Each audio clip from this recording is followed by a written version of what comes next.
la reta. Muy bien, aquí estamos en Llanta de Prensa, en Buenas Noches con Pedro Tenorio y Fernando Ropiosi. Caballeros, muy buenas noches. Buenas noches. Muy buenas noches. Estamos en este contexto de debates de fondo, que son temas bien importantes, ¿no? Unión civil, la ley de universidades, el aborto terapéutico. ¿No sienten ustedes que dentro de todo estamos como un país? Comí el día sábado noche con un español y decía que vivía en el Perú, pues había vuelto después de como 3, 4 años, y dice, están discutiendo temas de fondo, de país desarrollado, eso es muy bueno. Bueno, está bien que se discuta, pero desgraciadamente la ley de unión civil parece que no pasa, ¿no? Lo del aborto terapéutico creo que es un avance importante y eso hay que reconocérselo al gobierno, ¿no? Ojalá que avanzara más todavía, ¿no? El aborto por violaciones. Y en fin, en general, el aborto cuando la mujer quiere abortar, que es finalmente lo que debería hacerse, ¿no? Pero esto es un paso, ¿no? Se va piano a piano. Podría ser un gran momento. Lo que vale lamentar o digamos lo contradictorio es que sea en pleno Mundial de Fútbol, lo que sin duda le quita, le resta esa primera línea que podría tener perfectamente un tema como lo tiene. Porque estos temas deberían tener un gran debate que se consolide el debate y no hayan luego retrocesos. Claro, o sea, lo paradójico es que hemos entrado una semana, bueno, desde la semana pasada con la ley universitaria, en que se están discutiendo temas de fondo que nos permiten proyectar el país a 20 años, ¿no? Respecto a las necesidades tanto de mejorar la educación como atender la demanda de empleo productivo que se va a dar en los próximos 20 años y que es absolutamente diferente, como lo han señalado muchos expertos, a la demanda que teníamos en los años 90 e incluso esta década, ¿no?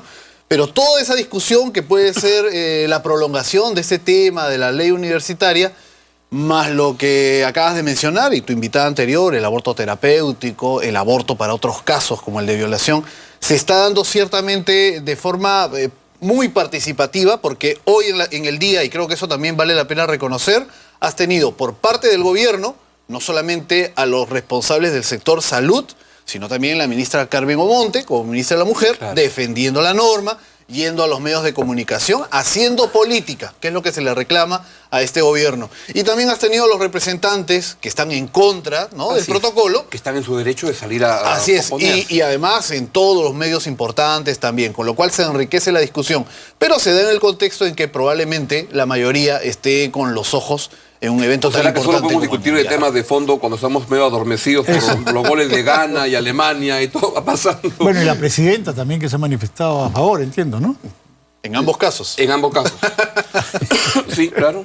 Bueno, esto me hace recordar un asunto que es el de la planificación familiar que se hizo en el gobierno de Fujimori y que después hubo una extraña coalición de católicos ultraconservadores y de izquierdistas que, porque se había hecho en el gobierno de Fujimori, hablaron de las esterilizaciones masivas, de las esterilizaciones contra la voluntad de la gente, diciendo que habían sido 300.000, cosa que era falsa, ¿no? En realidad hubo un problema con 50 o 60 personas, pero esa política, que en mi opinión era adecuada, ¿Pero qué parte? Porque la acusación era a los casos de los que eran forzados. Claro, que eran forzados, pero que no eran 300.000, sino eran 50 o 60, no sé. Era una cantidad muy pequeña, pero se trajeron abajo toda la política, y hubo todo un escándalo, y como digo, se juntaron conservadores, católicos y los izquierdistas para tumbar. Es una cosa absurda, porque el crecimiento poblacional es un problema serio en el Perú y en el mundo entero. Hubo una satanización como consecuencia, sin duda,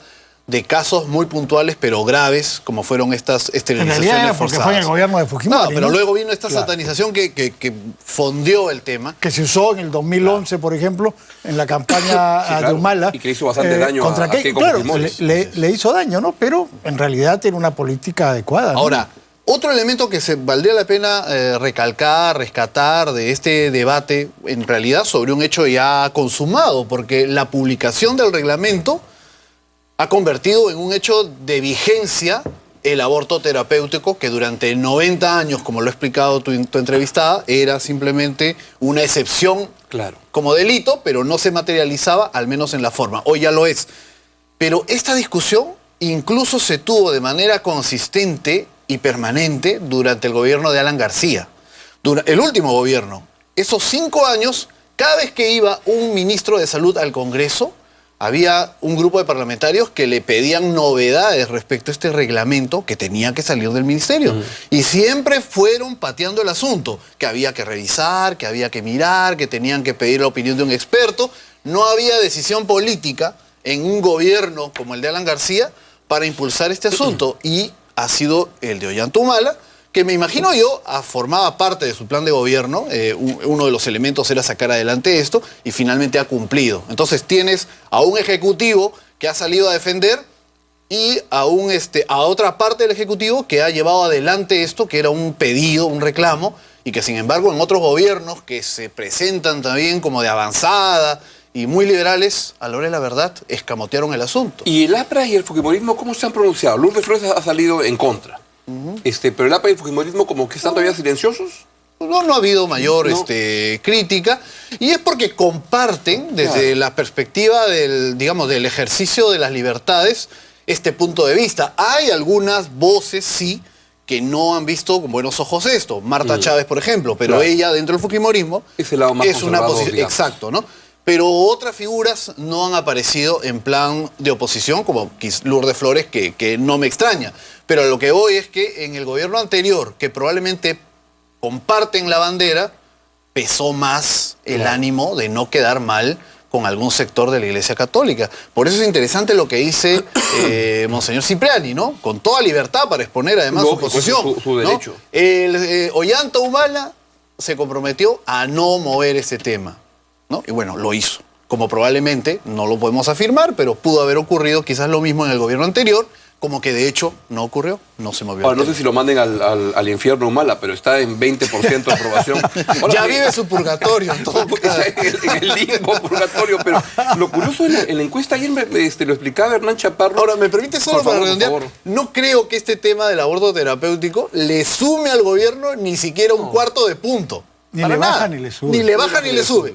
Pero me parece importante, sobre todo aquí, que varios somos especialistas en criticar a este Ejecutivo cuando demora o no toma las iniciativas.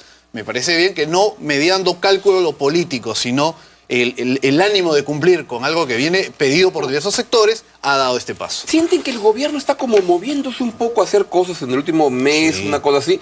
Ley de universidades, ya dice, uno puede estar a favor o en contra, pero dice, vamos.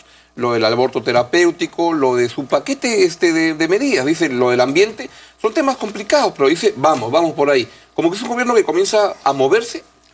Sí, parece que están tomando la iniciativa en ciertas cosas, ¿no? Así es. La verdad es que la ley universitaria no era claro que la fueran a aprobar de esta manera y tan rápido, y bueno, la sacaron. Hay mucha oposición, y como ha dicho, creo que Carlos Brus, probablemente una ley que tiene tanto rechazo y no ha sido lograda con un mínimo de consenso, pueda ser derogada en el siguiente gobierno. Faltan 2 años todavía, pero ya la ley ya cuajó y es más difícil, ¿no? Claro, o sea, es una iniciativa. Yo no estoy muy de acuerdo con esa ley, pero en fin, creo que sí, que tiene razón en eso, que el gobierno está moviéndose. Como moviéndose, ¿no? Y algo le ha pasado, pues son cosas que uno hace en la primera mitad, pero el gobierno ha esperado a la segunda mitad para comenzar a han estado durmiendo la siesta y se acaban de despertar. Es que, bueno, han llegado al convencimiento, ¿no? Por los hechos y por los números que vemos en las encuestas, han llegado al convencimiento que la velocidad que llevaban y que ellos consideraban que era apropiada porque existía en la economía números positivos, no es suficiente para que este gobierno se sostenga desde el punto de vista del respaldo que debe tener todo ejecutivo para llevar adelante sus medidas y sus reformas. Entonces, llegas a mitad de gestión, un poquito más, al finalizar el tercer año y te quedan 2, con un grave problema, que es un presidente que no tiene respaldo popular de manera consistente.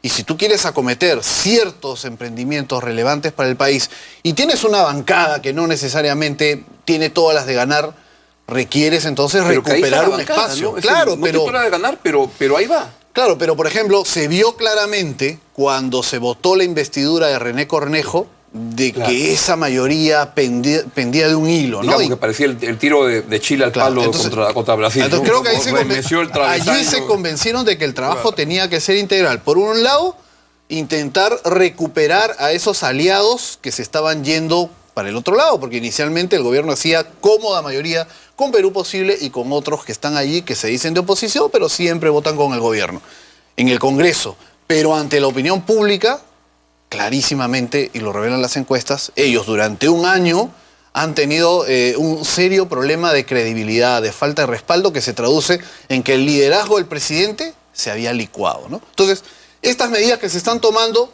apuntarían a reforzar a un Ollanta Humala que el 28 de julio va a intentar, claro, ¿no? Retomar esa vinculación, esa relación con la ciudadanía que se ha perdido, ¿no?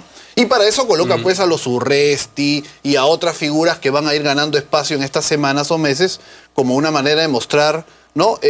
un segundo aire, que es el que todo el mundo le exigía. Yo veo que con expectativa esto, que un gobierno que comienza a moverse, con lo cual uno puede estar a favor, en contra. Inclusive la ley de universitaria es muy grande, ¿no? Hay partes que te pueden parecer buenas, partes que te pueden parecer no y si muy me buenas. permites ahí, la ley universitaria tan criticada, digamos, durante la discusión previa por el lado de Mora, pero no olvidemos que ya entró a la cancha el ministro de Educación. Claro. Y el ministro de Educación es una persona que tiene, digamos, tiene el respaldo académico afuera. Digamos que acá tiene una vincha que no se pone, pero dice World Bank. Claro, o sea, ¿no? tiene un respaldo importante que lo así convierte en una voz respetable. Sin No duda. es pues un improvisado que quiere ver cómo se pueden manejar estas cosas para que el gobierno no mueva los hilos de las universidades, sino al menos está intentando una plataforma de reforma que con errores y desaciertos al menos apunta a algo mejor de lo que vivimos hoy en creo que día. ahí el debate se Entonces, él chabacanea tiene que mucho. entrar un poco más, ya entró, Así es. ¿no? Pero tiene que entrar más, Mora tiene que pasar a un segundo plano, ¿no? Así es. Y realmente quien tiene que liderar este proceso es el ministro Saavedra. Pero cuando ocurre eso, a mí me molesta que entra Alan García y dice, esta ley es chavista.